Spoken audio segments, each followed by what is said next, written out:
We bring a weapon system which is called Indian. The buying from there is over now. It's the joint ventures, and we will see a lot of investment in artificial intelligence, robotics, which is so important in the space. Even the Prime Minister mentioned the space, if you remember. And then we are going to do something in cybersecurity and communication systems, digitalization, which we are looking at it. This is their domain. This is the technology, small technologies which they hold, which I think they will share. Whether they will develop here, knowing the Israelis, or they will bring developed technologies of the future which could be Indianized completely. Right. So that's the key issue. And I think that's what we are looking at. Another question I'm actually keeping for Ambassador Malka, but before that, Rakshita, would you want to go to Saurabh Shukla? He's joined us live. Yes, very warm welcome, Mr. Shukla. And, we just, everybody had their eyes. It's a very, powerful start with Benjamin Netanyahu, how he addressed the Prime Minister, thanked the country multiple times on different angles, on different fronts, and also called him more than a friend, that he's a brother. How do you see this upgradation of the ties on day one of this visit of the Prime Minister? Well, I see this as a new strategic dawn for India-Israel friendship. I would say it's not only a friendship, but a brotherhood of a different kind. I'm here joining you here from Washington, D.C. I can tell you this visit is being watched very, very closely here, because this not only defines what's happening in the Middle East, but the wider world as well. India, Israel coming together for a better and safer world is the big messaging out of this visit. You will see stealth 2.0 diplomacy coming out of this. In a lot of areas, India and Israel have been complementing each other. They've been working together, whether defense, strategic technology, and also making sure that they take care of each other's core concerns. That is only bound to intensify after this landmark visit of the Prime Minister. And I can tell you, it also had an added dimension of having a closer partnership between India, Israel with the US as well, which is a friendly country for both of them. So I see a great amount of a strategic triangle emerging as well post-Prime Minister's visit, because as I said earlier, this is being talked about, the way Prime Minister has been welcomed, his address in the Knesset, the Israeli parliament, all that is being noted, because this will have also a bearing on the Gaza peace plan, which is coming up. Don't forget, Prime Minister is here at a critical time when Iran is virtually on a notice. For a leading global head of state to be in Israel sends a clear message where he's standing. He's standing against terrorism. He's standing against those countries which are fomenting religious fundamentalism. That's a clear message from the Prime Minister of India. And also a clear message that whatever it takes, India will stand with his friend Israel, like Israel has stood up with India whenever it needed its help. That is a big message. And I would say on AI, on strategic technology, on defense, you will see in the next few months further intensification of the relationship. And this is just the beginning. As I said, this visit of the Indian Prime Minister should be considered as a new strategic dawn for India-Israel partnership. Rakshita.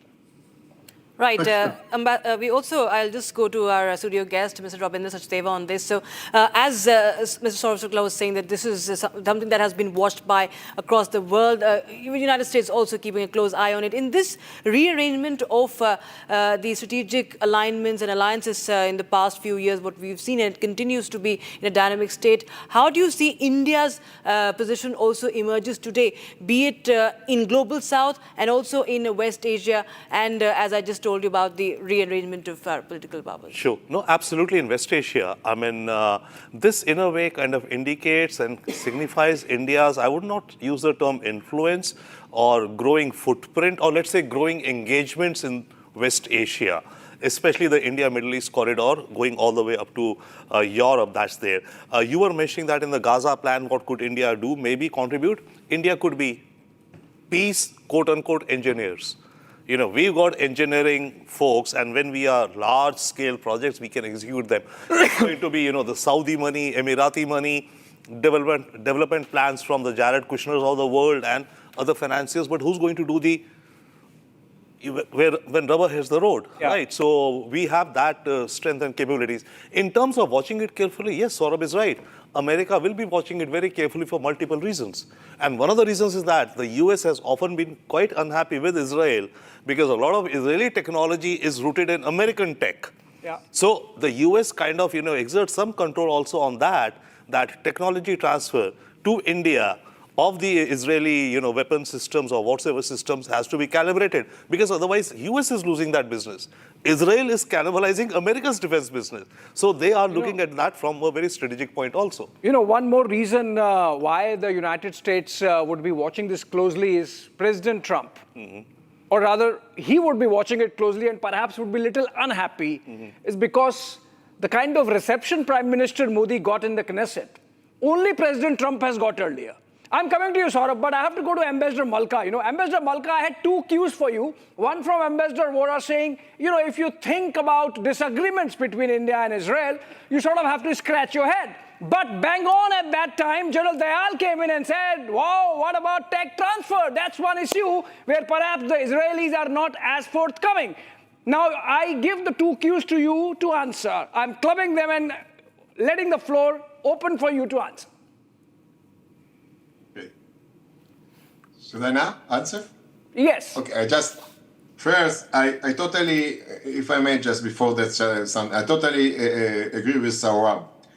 The address of Prime Minister Modi in the Knesset is much, much more than diplomacy. This is a shared strategic vision. Everybody in the world understands now that India and Israel are brothers in arms. And this partnership, this brotherhood is bulletproof. No one can weaken this. And exactly this is the next stage that is going to be. We are going to support Atmanir Bar Bharat. Israelis, experts will come to India, will work in India, will develop in India, like we did in agriculture, as you mentioned. Now 30 active centers of excellence of agriculture now acting in India. This is agriculture. This should be in all sectors. All technology, which is dual and multi-usage technology that we are willing to share, as I said, with India. We will not share them with other countries in the world, the most cutting-edge technologies, and this is exactly what we are coming, and also to support Mission Sudarshan. This is exactly now. This is timely for us when there's going to be maybe a war in the Middle East might break out every day now. And India defending itself with Mission Sudarshan that needs to be completed, and what's better than Israel to do so on Indian soil to together shape the future. So this is not less than exciting, historical, dramatic visit, and it's a statement. As Saurabh said, it's a big statement. Ambassador Vora, you want to respond?